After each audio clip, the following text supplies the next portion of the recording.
আমি আজকে যে কথাগুলো বলবো সেগুলো পুরো বাংলাদেশের মানুষের জন্য বলতেছি, দেশবাসীকে অ্যাড্রেস করে বলতেছি।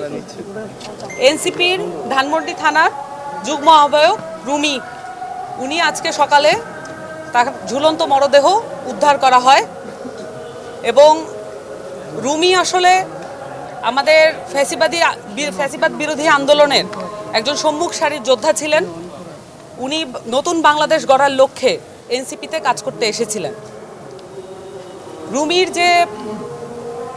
যে তার মরদেহ উদ্ধার এবং তাকে যে অবস্থায় আমরা দেখতে পেয়েছি, এটাকে এনসিপির জায়গা থেকে, জুলাইয়ের সম্মুখ সারির যোদ্ধার জায়গা থেকে আমরা স্বাভাবিকভাবে নিতে পারছি না।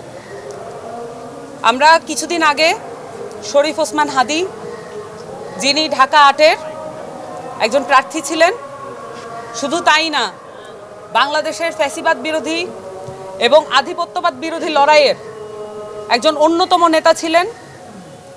তিনি আমাদের মধ্যে বীর হিসেবে অবস্থান করছেন এই মুহূর্তে। আমরা তার সুস্থতা কামনা করে আল্লাহর কাছে ফরিয়াদ করছি। কিন্তু এরই মধ্যে আমরা যখন খবর পাই যে আমাদের সহযোদ্ধা রুমি, তার মরদেহ যখন আমরা এভাবে ঝুলন্ত অবস্থায় পাই, যেমনটা ভাবে হাদির মস্তিষ্ক ভেদ করে যাওয়া বুলেট যেমন আমাদেরকে ছিন্নভিন্ন করে ফেলেছে,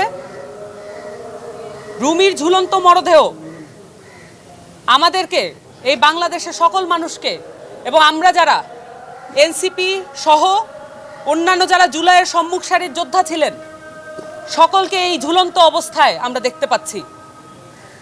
আমরা দেখেছি জুলাই ঘোষণাপত্রে জুলাইয়ের যারা সম্মুখ সারির যোদ্ধা, যারা শহীদ পরিবার এবং যারা আহত হয়েছেন, যারা এই পুরো অভ্যুত্থানে সক্রিয় অংশগ্রহণ করেছেন, তাদের নিরাপত্তার কোনো ব্যবস্থা করা হয় নাই।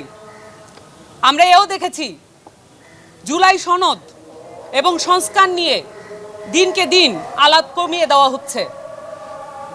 এমত অবস্থায় যখন পুরো দেশটাকে একটা এমন নির্বাচনের দিকে ঠেলে নিয়ে যাওয়া হচ্ছে, যেই নির্বাচনে কিভাবে পুলিশ বাহিনী, আইন শৃঙ্খলা বাহিনী এবং অন্যান্য যে নির্বাচন কমিশন সহ এই রাষ্ট্রীয় সংস্থাগুলো কিভাবে কাজ করবে সেটার কোনো সঠিক কোনো রোডম্যাপ নাই।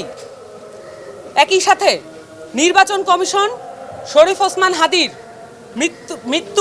মৃত্যুসজ্জায় অবস্থায় কটাক্ষ এবং উপেক্ষা ভরে যে মন্তব্য করেছে প্রধান নির্বাচন কমিশনার, আর কত উপেক্ষা হলে, আর কত মরদেহ হলে নির্বাচন কমিশন নিজেদেরকে সজাগ দৃষ্টি দিবে? আমরা বারংবার বলে এসেছি এনসিপির জায়গা থেকে, পূর্ববর্তীতে আমাদের যে শাপলা কলি না শাপলা এই বিষয়ক যখন আলোচনাগুলো চলছিল, আমাদের আলাপগুলো কখনোই নির্বাচন কমিশনের আমাদেরকে কি প্রতীক দেওয়া হবে এই বিষয়ক ছিল না। আমরা বারংবার বলে এসেছি এই নির্বাচন কমিশন কোনোভাবেই একটি ফেয়ার নির্বাচন কমিশন নয়। এই নির্বাচন কমিশনে যারা কমিশনার নিয়োগ হয়েছে, তাদের নিয়োগ কিভাবে হয়েছে আমরা পরিষ্কারভাবে জানতে চেয়েছিলাম। রুমির প্রত্যেকটা অ্যাকাউন্টে, প্রত্যেকটা কমেন্টে এবং তার যে লাস্ট পোস্ট ছিল হাদির সুস্থতা কামনায়, তার লাস্ট পোস্ট ছিল, আপনারা দেখেছেন, এই লাস্ট পোস্টের কমেন্টে পর্যন্ত তাকে বুলিং করা হয়েছে। গত 13ই নভেম্বর রুমি ধানমন্ডি থানায় একটি জিডি দায়ের করে এবং সেখানে অ্যাকাউন্ট এবং ফোন নাম্বার সহ হুমকিদাতাদের লিস্ট সে উপস্থিত করে।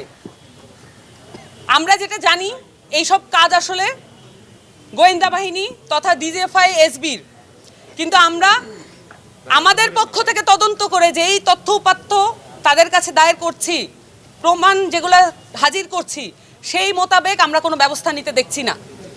অন্যদিকে সবগুলো রাজনৈতিক দল একচ্ছত্রভাবে নির্বাচনের দিকে এগিয়ে যাচ্ছে, কিন্তু আমরা দেখছি আমাদের জুলাই যোদ্ধা যারা ছিলেন, যারা শহীদ পরিবারের উপরে একাধিক হুমকি আসছে, এনসিপির একাধিক নেতাকর্মীর উপরে হামলা এবং হুমকি উভয় চলমান আছে।